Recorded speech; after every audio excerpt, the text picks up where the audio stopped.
Hi, my name is Raya Morris Edwards, and I wrote the Sovereign Mountain series.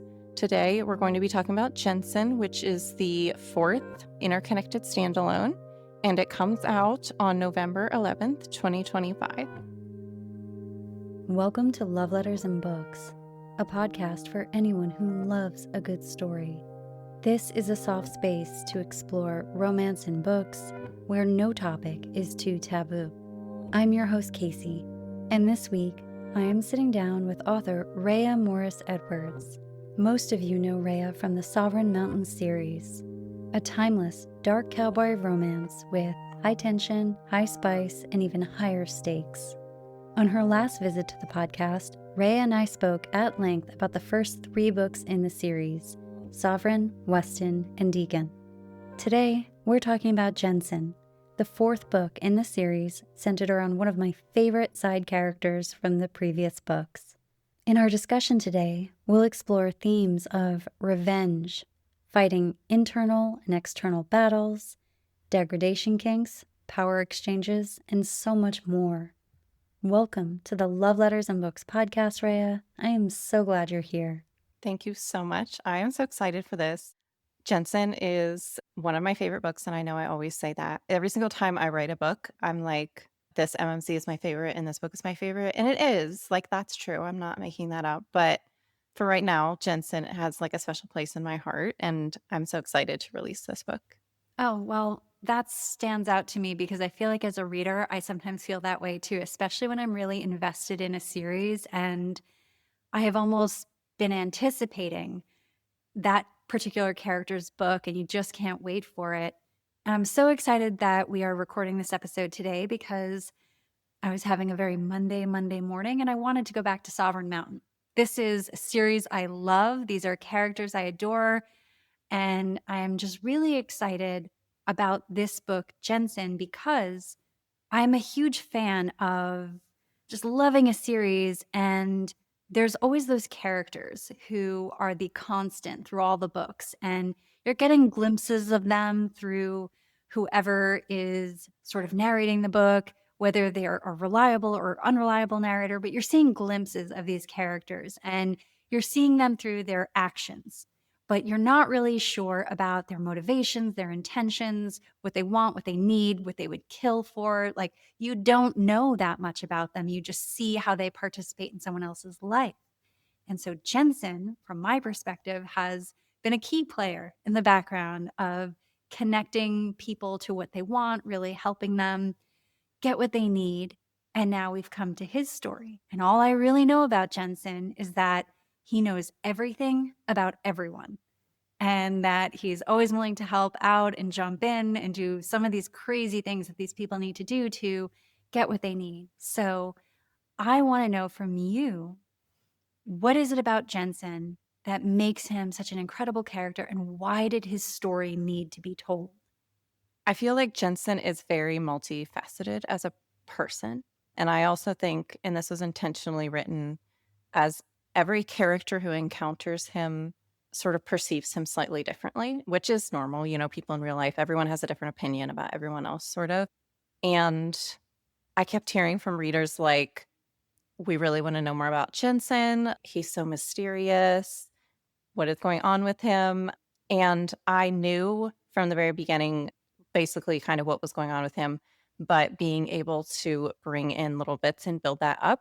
If you've read Deacon, the 3rd book in the series, I said that like I don't know what the 3rd book in the series is, but you know, his past comes up a little bit more. You see like kind of there's obviously a place, Kentucky, where he comes from, which is the eastern end of the state. You see that there's obviously some conflict there. But I also think that Jensen is the most vulnerable and sort of emotionally complex male main character in the series.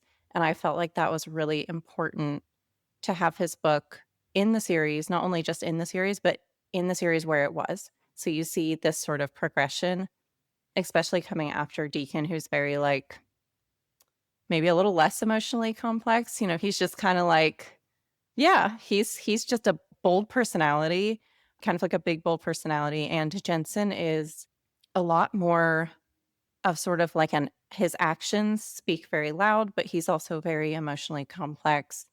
There's a lot going on with him, and I wish I could get into all of it, but obviously, like, no spoilers. But yeah, I felt like it was really important to have him as an MMC kind of balancing out the series. I love hearing that because there are so many common themes, right, throughout the series, but everyone has these distinct personalities. And that's what's really engaging. And you fall in love with their stories, the nuance of it. And to know that this book, which you had mentioned, has a big theme of revenge in it is interesting to also have a very vulnerable and sort of emotional character have that type of arc. So let's talk a little bit about what's going on in the book. How does revenge play out in this story? I can say because, this is in the marketing, etcetera, the main characters each, the female and male main character each have their sort of person that they contend with outside of it, like either an enemy or just a person who is an obstacle for them. And for Jensen, that is Brothers Boyd, who is essentially like a very wealthy horse racing sort of crime lord in central Kentucky. And they have a past that's very, very closely connected. They were very, very close at one point and then had an enormous falling out, which is, I think, kind of obvious when you read Deacon. It's obvious that there is a lot of hostility there, many, many years of hostility there. So there's obviously that kind of way that revenge comes into being just through that relationship. However, I will say, I think for Jensen, the revenge portion of the storyline is much smaller because he is not a particularly vengeful person. I think that he's at a point in his life where he's just disappointed that everything turned out the way that it did. The majority of the aspects of revenge and sort of anger towards like what was done to someone comes from Della, who is the female main character. She's very angry. She's very ready to go up against the person who's kind of in her way. I would say she's like a little unhinged. Just a little bit, but a lot of the revenge aspect ties in through her storyline, whereas I think in regards to what was done to Jensen, I think he's more sad over it than he is vengeful, although there is, like, definitely some points where he's, having some pretty harsh words with some people. But, yeah, I think it ties most strongly through the female main character's narrative in the story.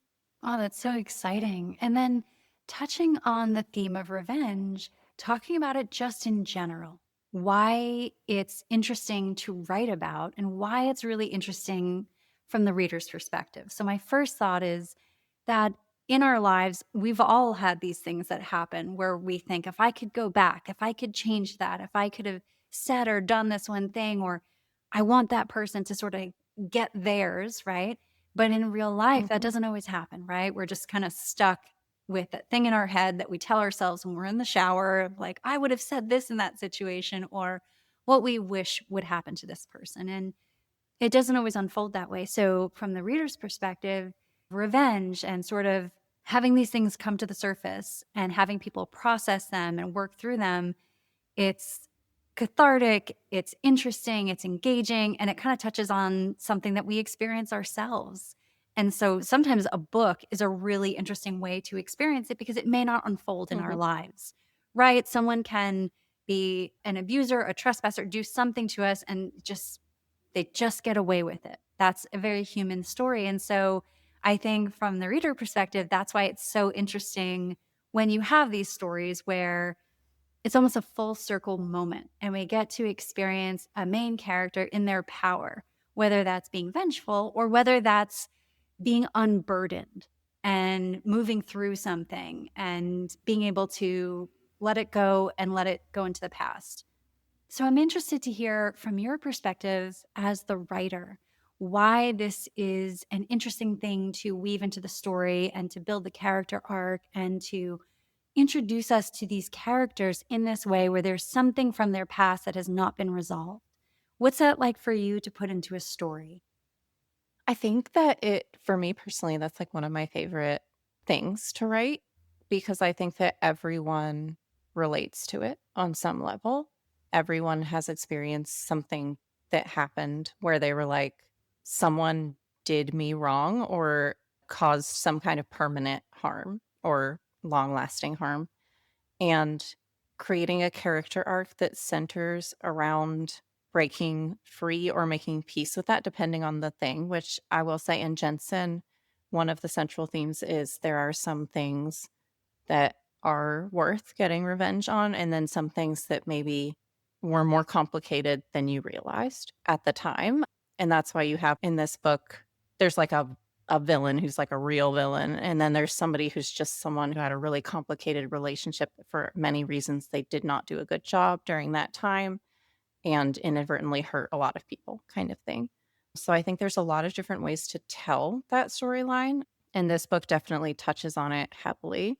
I find it very cathartic to write. I like writing it. I feel like it can help both the writer and the reader sort through a lot of things and put certain things in perspective.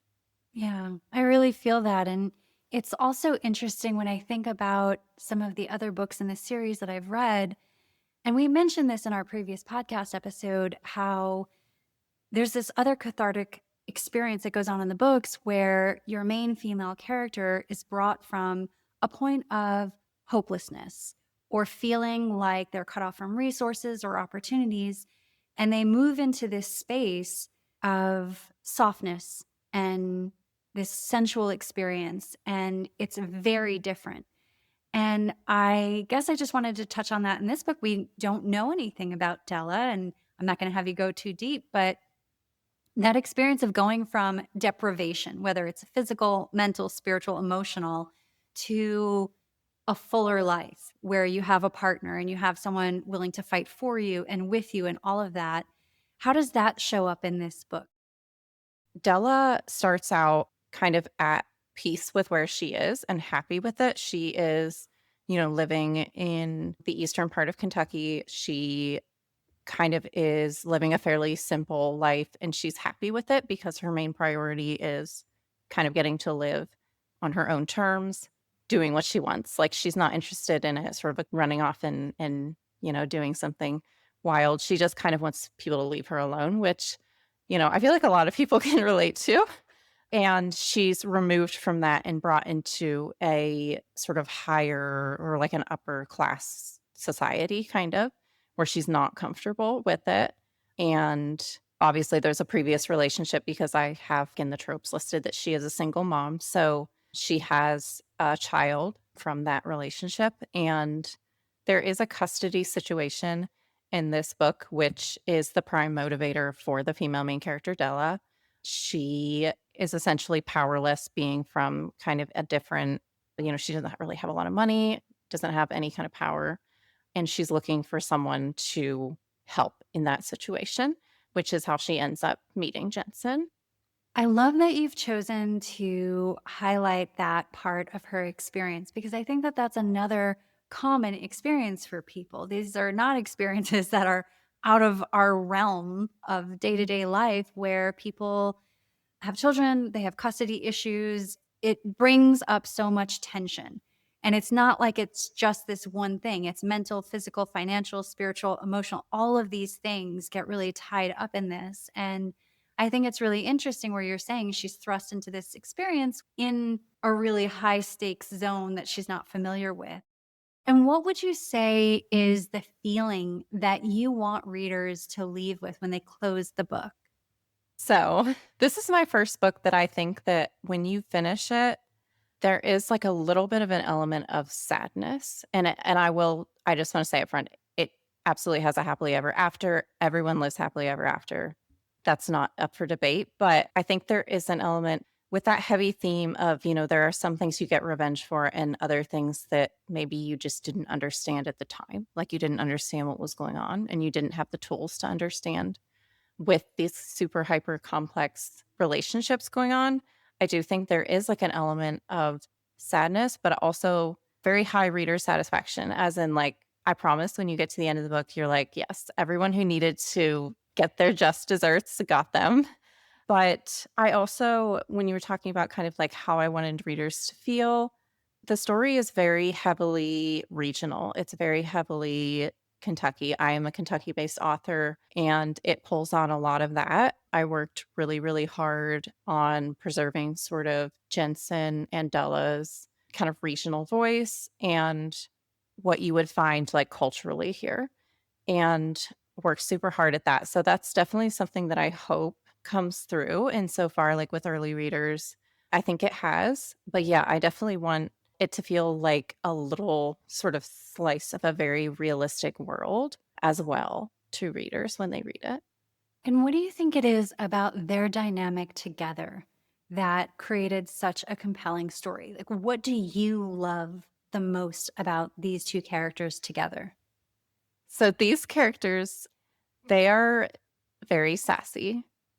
And there's a lot of, like, back and forth, which is sorta new for me. Usually, I'll have, like, one character who's, like, a little more talkative than the other, but this was my first time writing sort of the opposite of opposites attract. So, they're very similar, very, very similar, and I absolutely loved writing that because I feel like they hit it off right away. They're from very similar backgrounds, and I think especially with Della coming from kind of having to live in an environment in, like, a class that she wasn't really comfortable in, like, the person she's previously in a relationship with is very wealthy, and she meets Jensen, and she's just kinda like, "Oh, like, that's my type," kind of thing right off the bat, and he understands her, he understands where she came from, the food that she ate, her phrases, her wording, he knows what she's talking about when she's talking about different places, and I feel like that makes them click so well. But yeah, I love them together. They're both very, very much sort of down for anything. I think that Jensen is a little more grumpy now that I'm thinking about it, and she's a little more sunshiny, but they're very similar overall, and I absolutely loved writing that. Like, I would write it again. Absolutely. So, one of the things that I've always noticed that you do so beautifully in your writing is you highlight the intense connection that goes on between characters. So, can you tell us a little bit about what that connection is like in Jensen, whether it's physical, mental, emotional, sexual, spiritual? What does that look like in this book between Jensen and Della? So this book is a little different. I think that it's a little more unhinged when it comes to the spice. I don't classify it as BDSM. I classify it as kinks or kink based, I guess what you would say. It's the only one in the series that is not classified as BDSM. So in a physical sense, it is a wild, very emotionally intense ride. I think that Jensen and Della match each other's energy very well, and sometimes that's a little wild, but, it's also a little less sweet. Like, I feel like Deacon was very sweet, even though there was a lot of kinda wild things happening. It was very sweet. But Jensen and Della are a little more wild, a little more unhinged, and they're also both very emotionally resilient with each other and very open. So they will go from having super emotionally intense conversations about things that were really traumatic to arguing to the spice, and it's all sort of interwoven. Like, it's all has to do with kind of their emotional journey. But yeah, I would say that it in terms of the rest of the series, it's a little more unhinged, it's a little more risky in terms of kind of taking creative risks with it. It's kink based, that aspect of it with high degradation, but it really works for the characters because they're both very emotionally connected from the get-go, and they're also both very resilient. They are more mean to each other just in their conversations than any couple I've ever written, but a lot of it's just how they speak. Like, that's just them, and it's not they don't mean it. Yeah. So, yeah, that's kind of how it falls, and it falls a little outside of what you see in the rest of the series. Well, I have two questions that are rising to the surface there. So let's go with the first one and then I'll kind of pivot to the second. But the first is specifically about degradation. And I feel like there is a lot of confusion that obviously occurs when we're touching on different types of kinks, right? People come with a wide array of experiences, knowledge, bias, all of these things that come into play. So sometimes for someone that can seem really shocking, right? And then for other people, it can feel like a relief because for some, that particular kink can almost feel like a relief from perfectionism and getting to be a little messy, a little unhinged, and it's really fun and feels very safe. And then other people can read it and be like, "Oh my god, that's so horrible. Like, why are these people being so mean to each other?" So, what is that like for you as a writer who's sharing this experience between these characters and just kind of knowing that it will be perceived differently based on whoever's reading it? And then I would love to pivot to sort of taking creative chances, but let's just focus on that for the moment. I think when it comes to something like degradation, within the context of this book and how it's presented, it all makes sense when you read the book and you see and you meet the characters. I don't think that there is an aspect of Jensen and Della that would work with having like a very soft relationship. That's just not really how they are. However, they are like incredibly loving towards each other as well. Both those things can coexist. But I do think with this, I feel confident in it that it obviously, you can't control how things will be interpreted, but it will be interpreted correctly to the best of my abilities because of how the characters were set up for it. So I feel like once you meet Jensen and once you meet Della, especially like you were talking about kind of trying to find sort of a release from perfectionism, that is very much what it is for her. Like she meets Jensen and she's like, I love everything about this person. Like he's rough, he is super protective, and he can follow through on all of that. And he is very intelligent and versatile and able to kind of meet whatever comes. But he's also very rough around the edges. And I think for her, that whole having something like degradation really fits into that where she's like, I want this sort of release from perfectionism and very much finds that in Jensen. Oh, I'm so excited for that aspect of this story because I feel like it's something that there can be a lot of confusion and misinterpretation around. And it's really interesting when you think about the different experiences we're having where something can feel like a relief to me that can feel anxiety inducing to you. And so it's really exciting in these stories to see our favorite characters and we kind of get to see what makes them tick, what offers them relief, what offers them connection. So I'm Mhm. so excited about that. And then the other question I had was specifically about taking creative risks, especially when you're talking about a series. So, not just as a writer, obviously writing about different topics, but when you're in a series, people love the series. They love where you're taking them. They are so excited. They want to get back to Sovereign Mountain, energetically, so to speak, and then taking us in a different direction, which makes sense because all of these characters are unique individuals. They have histories, past, present, that's all converging. And what is that like to take those creative risks and bring your readers along for the ride? It's very uncomfortable. It can be very scary. I think there's a balance of taking a creative risk, but also you want to maintain what people love about it. For Jensen in particular, it was a big creative risk. I think it really paid off. It's different from the other books in the sense that I was telling someone on my team, I was like, I could never see any of my books be like a TV show. They just aren't written to be like that.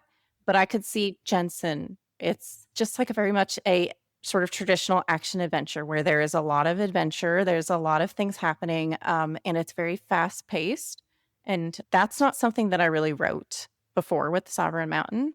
I think the other books had a lot of time in which the characters could sort of get to know each other. Maybe they have time at home. A lot of times, my settings for books will be in the same house for the majority of the book. But Jensen and Della are all over the place. They're traveling by car, by plane, on foot, by horse. There's portions of the book where they're separated from each other and there's things going on. There's not a chapter where there's not something happening. So I think going sort of full action was definitely something that I've not done before. Something that was really important for me as the writer and the storyteller and sort of the representative, the person who wrote Jensen. It was really important for me that he retain the authenticity of his voice within like a regional and just sort of authentic dialect. And so right away, when you first get into the book, like, he speaks like he would, and he has a very, very distinct voice. I was talking to my, husband about this because he's from the same area as Jensen, sort of, kind of. I don't wanna, like, pinpoint it too much. But, yeah, I was talking to my husband about this because he also has, like, a similar background, and he was like, "Jensen has a really, really strong regional voice, and that comes through in the narrative, the style of writing in the narrative." And it was really important to me that I preserve that. So the book has a heavier aspect of what you find in like grit lit in terms of the narrative. That's much heavier in this book. And it was a creative choice that I wasn't sure if I really wanted to make, but I'm ultimately glad I did. It was very hard to pull off. I'm not gonna lie about that. Like it was very hard to pull off and it took a lot of editing to make sure that it was hitting that kind of happy medium where it didn't sound like a different series, if that makes sense. Yeah. So, yeah, there was just, like, a lot of things in this book from the narrative style, just anything down to the words that were chosen to, the sentence structure, that kind of thing. Preserving that, it felt like a creative risk as well as the aspect of it where the spice in it is a lot more intense and it's a lot less sweet. And I would say that there are even portions of it that feel like almost something a little, maybe just barely brushing on something you might see in like a horror, not horror, but maybe like Southern Gothic. I definitely think there's aspects of that there as well. Oh my god, I think you have anyone who listens to this episode, like, scrambling to get this book. So, no, I'm so excited about that. I really am so intrigued, and it's interesting because I was having a conversation on another recording about world building, and it was funny because I mentioned it, and they were like, "I've never thought about my writing including world building because it's not fantasy, it's not this." I'm like, "No, Mm, but even in these stories that are more contemporary, even if they're regional or specific, there's such intense world building. And that for the reader is so key. Like, I want to get mhm. lost in these books. Anytime I open up a Raya Morris Edwards book, I know I'm going to get completely lost in the world that you build. So I love that you're taking this creative choice to really bring us to the heart of what makes this person who they are and sort of trusting that as readers, we're excited about that world because we are. So I'm just letting you know. Like we're all really Thank excited about you. it. Speaking on behalf of everyone who can't wait for this book. And I think it's really interesting that you did incorporate so much of that into it. And as I'm thinking about other themes that we had mentioned going on in this book, we've said the word fight a few times in this episode. And so in the trope reveal, there was a mention of cage fighting. And then on another level, there's this experience of figuring out what to fight for in life and what not to fight for. So, can you touch on that Mhm. aspect? Because it seems like a theme that's running through the physical world, but also the emotional world in your writing. Yes. So there is like a very strong theme of fighting, and I think there's 3 aspects to it. 2 of them you did mention. I think when I say cage fighting, people think it's MMA. No, I mean like they're in a cage fighting. It's not coordinated fighting with tons of rules, sort of like go in a cage and fight for your life kind of thing. Some of it is just for sport. It's all very informal. It's all sort of people doing this on their spare time until suddenly it isn't, and then it is kind of the fight for your life in an actual cage. And that is very strong with Jensen as a character. It's very strong with Della as a person. However, I think that Della is in this very bad situation where she has a custody battle and she has her child on the line in terms of, does she get to stay with him or is he going to be with his father? Della essentially goes out and chooses her fighter, and it's Jensen. I think she realizes that right off the bat. She's like, "That's the one. Like, if I'm gonna, like, bet on anybody, that's the one who's gonna do it." And then I think there's a very strong overall message of fighting for your peace, whatever that looks like, whether it is coming to terms with things or revenge. And I think those themes are driven a lot by just the actual fights that are happening and having it as a theme in the book. Oh, that's so interesting. I love that that's a theme. And then, not to get too deep, but the idea of being locked in a cage and fighting for your life, I think a lot of people can relate to that on an emotional level. So it's such an Yeah. interesting sort of imagery to have in the book. So, Rhea, I want to check in with you. I don't feel like I even really touched on this too much in our last interview, but I've always wanted to know what inspires you? What are you taking in, whether it's music, food, culture, anything that really is shaping your books, shaping this world you're building, shaping your characters? Can you kind of give us a little insight into what you love? So I listen to a lot of music and I read books very slowly. I used to read them much faster before I was writing them. So now I have like a lot of time that I read every day and it's not very long. And I listen to music constantly. So I pull a lot of inspiration. I have like a handful of lyricists that I really, really like who I think are just incredibly talented. I know people always say like read if you're going to write. Absolutely. But also I think listen to really great lyricists. I think those are very underrated because they have to find, 100 different ways of saying the same thing and so making it fresh, which is a very good skill.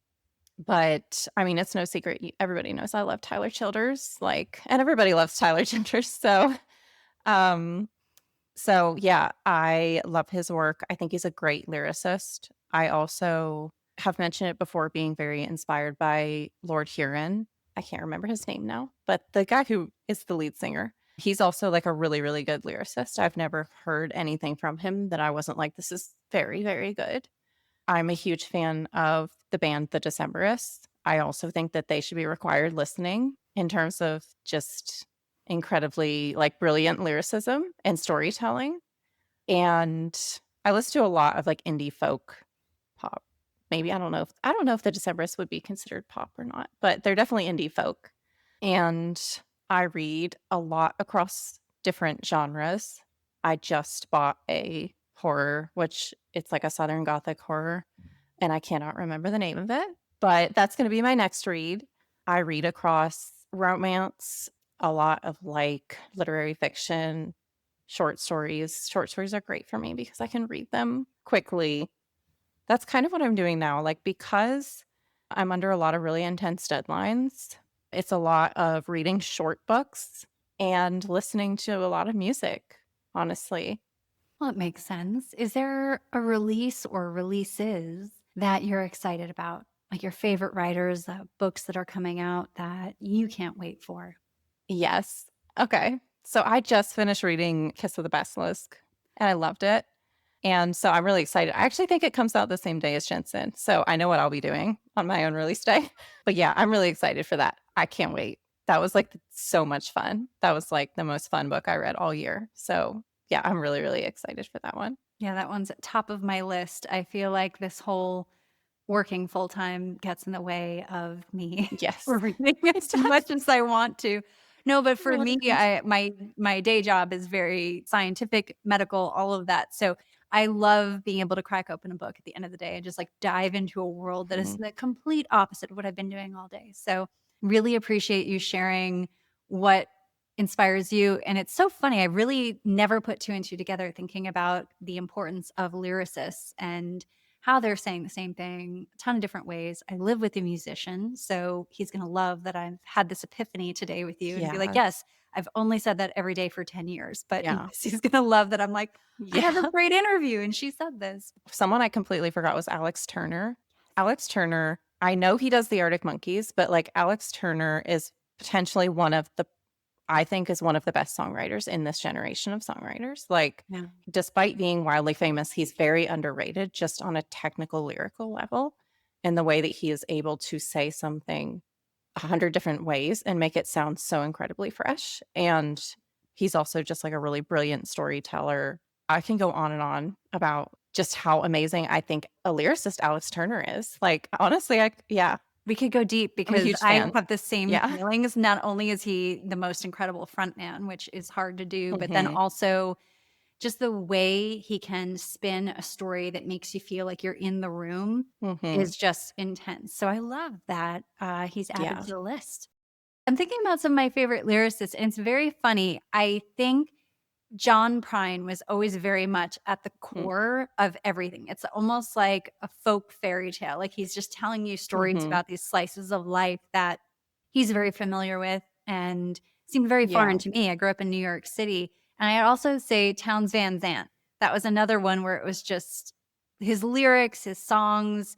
There's this one song he wrote, and we're just nerding out here about music before we wrap up, but he wrote this one beautiful song called To Live Is to Fly, and every time I hear the opening lyrics, I'm just like, and then there's that other song, Yeah. I'll Be Here in the Morning, which could make me cry just, like, Mhm. on the spot no matter what I'm doing, so Yeah. That's how I feel about, like, Colin Meloy, the frontman and the writer for the Decemberists is yeah. which, by the way, my first ever concert was the Decemberists, Okay.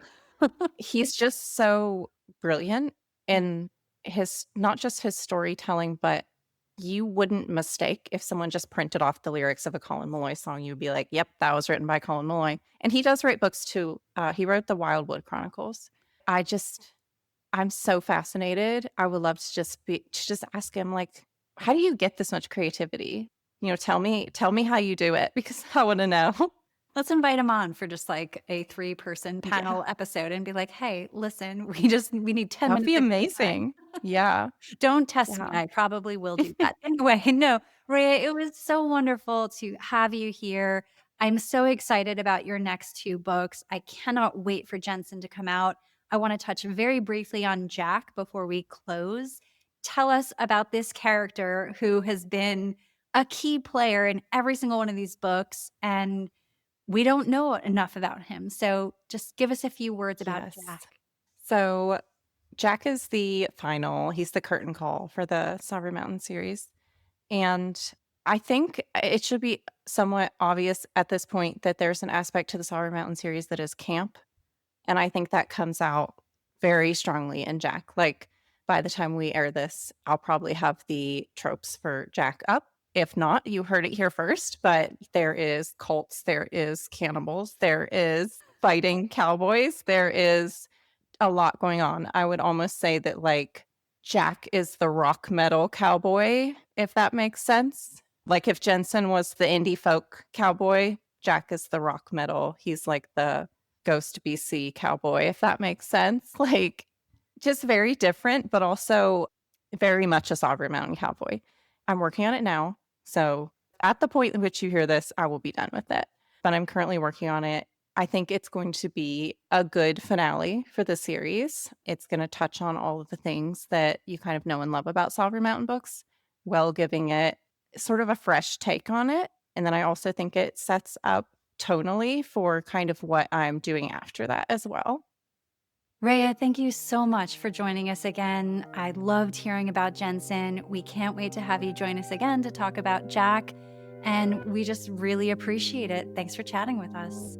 Thank you so much for letting me come in here and talk about my crazy cowboys and like this series. I appreciate it so much. It was wonderful. Thank you for listening to this episode of Love Letters and Books, a podcast for anyone who loves a good story. If you enjoyed this episode, please take a moment to follow, rate, and review this podcast on your favorite listening platform. You can find me on both Instagram and TikTok at Love Letters and Books. And if you're interested in being a guest on Love Letters and Books, suggesting your favorite author, or just want to write in an original love letter to yourself or someone else to be read on air, please send me an email at lovelettersandmixtapes@gmail.com.